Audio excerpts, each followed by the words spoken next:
In the world of precision-guided weaponry, the AGM-84 Harpoon has long been a staple in naval strike capabilities, but the 2025 update to this iconic missile platform brings new life to a system that's been in service for decades. Whether you're deep into military technology or just have a casual interest in advanced systems, the modernization of the Harpoon is something worth diving into. It's a perfect example of how older platforms can evolve with new tech, and in some ways, that parallels how legacy vehicles are being re-engineered in today's auto industry. First entering service in the late 1970s, the Harpoon was developed by Boeing to be a reliable, over-the-horizon, anti-ship missile. For years, it's been deployed by the U.S. Navy and many allied nations, integrated across a wide variety of platforms: ships, submarines, aircraft, and even coastal batteries. Fast forward to 2025. And we're seeing a new chapter in the missile's history. This isn't just a refresh, it's a strategic response to an evolving threat landscape, especially in contested environments like the South China Sea and Eastern Europe. What's new in the 2025 AGM-84 Harpoon? At the core, it's still the same trusted platform, but now with major upgrades in guidance, propulsion, and networking. One of the most notable updates is the integration of improved GPS-aided inertial navigation, which gives the missile greater precision and the ability to strike not only ships but also land-based targets with higher accuracy. That's a big shift. Traditionally, the Harpoon was seen strictly as an anti-ship weapon. Now, it's taking on a more versatile role, similar to what we see in multi-purpose platforms like the JASSM or even the Tomahawk. The 2025 version also features an updated data link, which allows it to be retargeted in flight. That's huge in tactical terms. Imagine a scenario where a ship launches a missile at an enemy vessel, but partway through, new intelligence reveals a higher value target. With older systems, that missile would stay locked on the initial target. Now, with mid-course correction capability, operators can shift the missile to pursue a new objective. It's comparable to modern automotive systems with over-the-air updates and adaptive crews staying flexible in real time based on changing data. Another significant advancement is in propulsion. While the basic Harpoon airframe remains the same, the 2025 variant uses a more efficient turbojet engine, improving range and speed. We're talking about an extended reach beyond the original 124 kilometers, stretching closer to the 250-kilometer mark, depending on the launch platform and flight profile. That kind of improvement gives naval commanders more breathing room and strategic options in high-stakes environments. In terms of guidance, the updated Seeker head is far more resistant to jamming and electronic countermeasures. That's vital in modern warfare, where contested electromagnetic environments are the norm rather than the exception. It's like the evolution of car radar systems. Early adaptive cruise control systems were easily fooled by bad weather or reflective surfaces, but modern radars, using frequency hopping and advanced algorithms, perform better in difficult environments. The Harpoon's upgraded Seeker has undergone a similar transformation,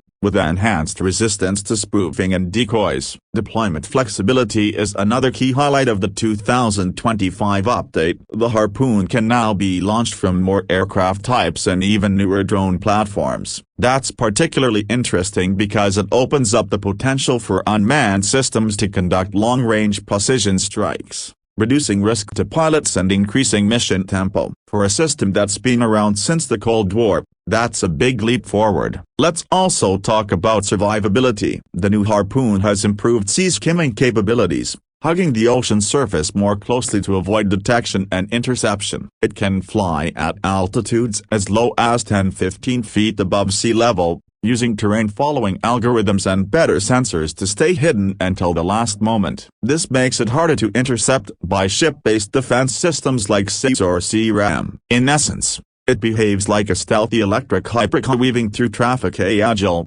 low-profile, and hard to catch. Of course, modernization isn't just about the hardware. The 2025 Harpoon is also a part of broader systems integration. It works seamlessly with Aegis combat system upgrades and network-centric warfare tools. That means it can be launched based on shared data across fleets. For instance, a missile launched from one ship based on radar data from an aircraft or satellite. It's all about coordination, much like modern autonomous driving systems relying on vehicle-to-everything (V2X) communications. From a cost perspective, the Harpoon modernization is smart budgeting. Instead of developing an entirely new missile from scratch, this upgrade program allows militaries to retrofit their existing inventories with new internals. It's a similar approach to classic car system mods, keeping the proven chassis but adding modern suspension, powertrains, and electronics. The result is a blend of familiarity and cutting-edge performance. Countries outside the US are also adopting the updated Harpoon. In 2025 alone,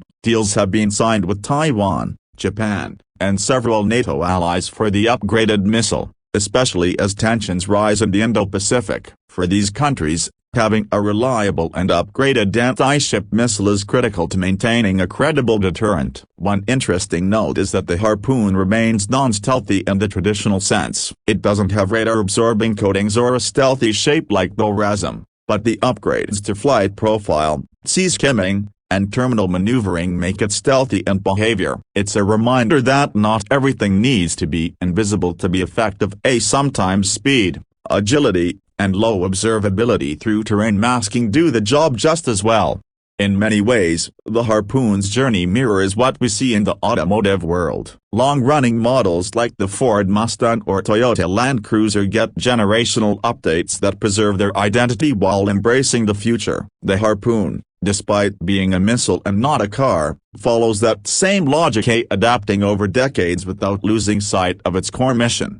So why does this matter beyond military circles? Because it's another signal that legacy systems, whether they're vehicles or defense platforms, still have a place in the high-tech world. Through modular upgrades, digital integration, and smarter software, even Cold War-era designs can remain effective today. And that's something car enthusiasts and defense analysts alike can appreciate: the power of evolution through engineering. Whether you're into military tech or just fascinated by machines that push limits, the 2025 Harpoon tells a compelling story. Not everything needs to be brand new to be battle-ready. Sometimes, the smartest path forward is to take what already works, and make it better. In that spirit, the modern Harpoon is more than just a missile. It's a case study in smart innovation, strategic adaptation, and the enduring power of good design.